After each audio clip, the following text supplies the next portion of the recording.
Hello everyone, it's Jamarl Thomas. Welcome to the Progressive Soapbox. So let's hop back across the pond. I think the last time I left Theresa May, she was in a BREXIT No, she was just given powers to enact or to trigger Article 50. So now, she's at the point where they're negotiating. They're kind of ramping up the whole negotiation with the EU. And there have been threats. So some of the people in the EU have been saying Britain has to have a harsher deal. They have to have a bad deal, essentially. Because if we don't give Britain a bad deal, other countries might leave the EU. Essentially, they're making this argument, well, what's the point in the EU if you could just leave and have a just as good as deal out the EU than you do in the EU? That's an interesting argument. I honestly hadn't thought of it.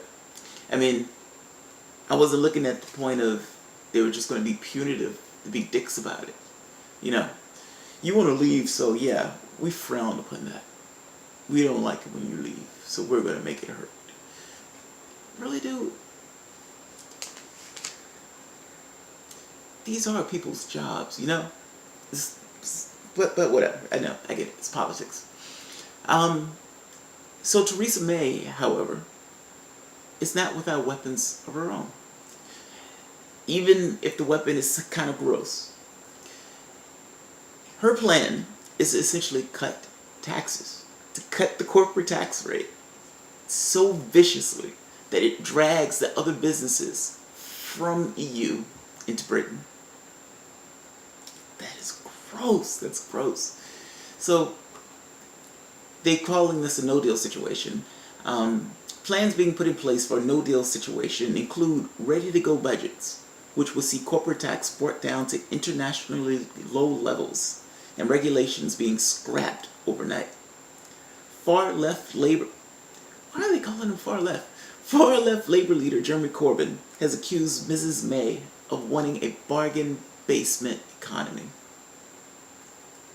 Look, she's a conservative. So, yeah, she probably is taking advantage of this to some degree to lower her taxes. But I gotta be honest, I don't know any other weapon in her quiver. I mean, these guys were literally talking aloud about hurting Britain in trade negotiations. What is she supposed to do? I guess I don't know what she's supposed to do. And look, you know, I like Jeremy Corbyn, so all things being equal, I would prefer him as the Prime Minister. I just don't understand what she's supposed to do in this situation. Like, yeah, she's been given a really bad hand. I guess that's why I'm slightly sympathetic towards her on this. And look, and I don't live there, so take it with a grain of salt. I don't know all the machinations that go on there. From my perspective, just from here, as someone who's following it, it looks like one prime minister did not have star power enough was arrogant enough to think that the public wasn't going to vote for Brexit. He gave up, put her in her place, and left her in a situation where, A, she has no bargaining chip other than this corporate tax thing, which is gross. It's absolutely gross. And 2, Donald Trump. Like, so the person who she has to work with in order to try to even keep up the idea that there's a potential trade deal with America is Donald Trump. Do you know how many protests were out there all across the world, not just in the United States, also in Britain? To some degree, has to deal with them because her job is Britain, is to make sure that Britain remains intact, economically intact. So she needs a trade deal, or she needs leverage for a trade deal. What are you going to do? Do you just blow Trump off, which means that you're left only to the European Union? Not to mention, you're left to the European Union with those guys saying, oh, we got to make it hurt because, you know, Greece may leave. We need to make them know that, you know, nobody leaves us. Nobody leaves the EU.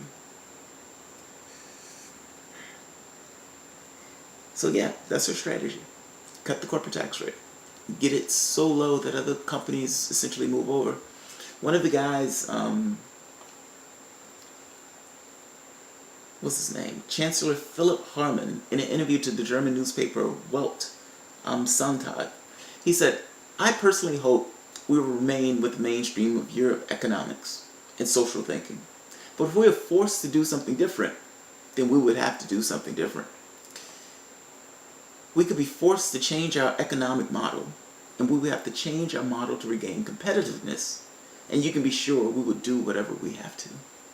The British people are not going to lie down and say, too bad, we've been wounded. We would change our model, and we would come back, and we would be competitively engaged. Look, that sounds pretty badass. But it sounds badass until you realize he's talking about cutting corporate tax rate. He was like, if we have to do this, we're going to do this. And we're going to cut the shit out of our corporate taxes. And we're going to allow these other companies. But you know, that's not a perfect solution either. I mean, because if you're going to cut your corporate tax rate, you're going to lose a lot of revenue in taxes. You are. Even if you recoup that money back at some point. I know a lot of conservatives think that if you cut corporate taxes, they're going to create jobs. They don't create jobs, dude. They're going to put that money in their pocket. It's not about spraying the economy. If you give them a tax break, they're going to say thank you. Put in their pocket. They hire people when they need somebody. They don't hire people just because you give them extra money. And look, I understand what she wants to do. Even if there is some kind of hiring spree, let's say even if those companies do come over, you've got the amount of money you're getting in taxes. Those companies aren't going to come over overnight. I mean, there may be years before you get to the point where you recoup any of that, if you recoup it at all. I'm betting you're not going to recoup any of it. Look, and I understand, part of the issue is we need people to be able to sell those goods in exchange, back and forth. And if we don't have the capacity to do that with Europe, then we just need to bring Europe to us. I get it, I absolutely get it. You're trying to protect those jobs and everything else. And I don't know if it's in as much to protect the jobs or if you do this, we're all going to go down together. Like, that's what it sounds like. I'll drive this car off the fucking bridge if you screw with us. So, look, they seem to be serious. She's put out orders to have the budgets slashed so they can essentially go at a moment's notice. Oh man, this is gross. This is gross. Come on, EU. Don't do this. Look guys, you're going to have a few countries that may leave you. You can't be punitive when they decide that they're just not that into you. And for whatever reason Britain left, they decided to leave. How are you going to rap them on the knuckles just because they decided they don't want to be in your group anymore? You're trying to find this thing as if whether you realize it or not, taking that tack almost is as if you're saying you're forcing the other countries to stay in. Or at the very least, threatening them.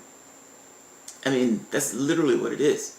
It's like, well, look, we're going to make an example out of Britain. So if any of these other sniveling bitches leave, they're going to get a black eye also. Are you kidding me? And look, I understand that I'm in a country that fought a Revolutionary War. I get it. I get it that we're in a country that fought a Civil War. I get it. I get it. I'm just saying, I mean, and I'm making the example, secession from the Union. But come on, you guys aren't states. You guys are nations. And at the end of the day, one of those nations decided they wanted to leave. Do you really need to rap them on the knuckles because they decided they wanted something different? Be adults. Be adults. Thanks, guys.